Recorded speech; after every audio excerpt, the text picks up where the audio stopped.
உங்களுடன் ஸ்டாலின் நலம் காக்கும் ஸ்டாலின் திட்டங்களை தற்போதைய பெயரிலேயே தொடர்ந்து செயல்படுத்த அனுமதிக்க கோரி தமிழ்நாடு அரசு சென்னை உயர்நீதிமன்றத்தில் மனு தாக்கல் செய்துள்ளது.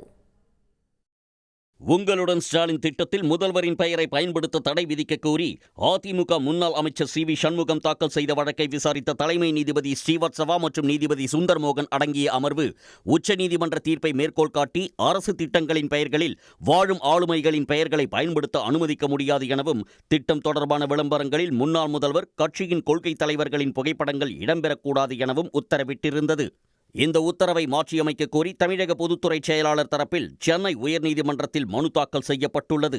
அந்த மனுவில் மாநில முதல்வர் அரசியல் சாசன அதிகாரி என்பதால் அரசியல் ஆளுமை என கருத முடியாது, முன்னாள் முதல்வர்களின் புகைப்படங்களை பயன்படுத்த உச்சநீதிமன்றம் தடை விதிக்கவில்லை எனவும் தெரிவிக்கப்பட்டுள்ளது.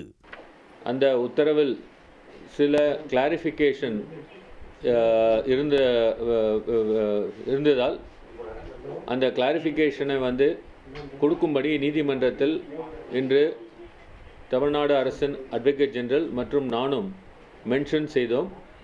அந்த மென்ஷன் செய்யும்போது சி வி சண்முகத்துடைய வழக்கறிஞரும் மூத்த வழக்கறிஞரும் இருந்தார். உயர்நீதிமன்ற தலைமை நீதியரசர் அவர்கள் இந்த வழக்கை திங்கட்கிழமை கிளாரிஃபிகேஷன் பெட்டிஷனுடன் விசாரிப்பதாக கூறியுள்ளார். இன்று துவங்கவுள்ள நலம் காக்கும் ஸ்டாலின் திட்டத்திற்கு உயர்நீதிமன்றத்தின் உத்தரவு பொருந்தாது என உத்தரவிட வேண்டும் எனவும் மனுவில் தெரிவிக்கப்பட்டுள்ளது.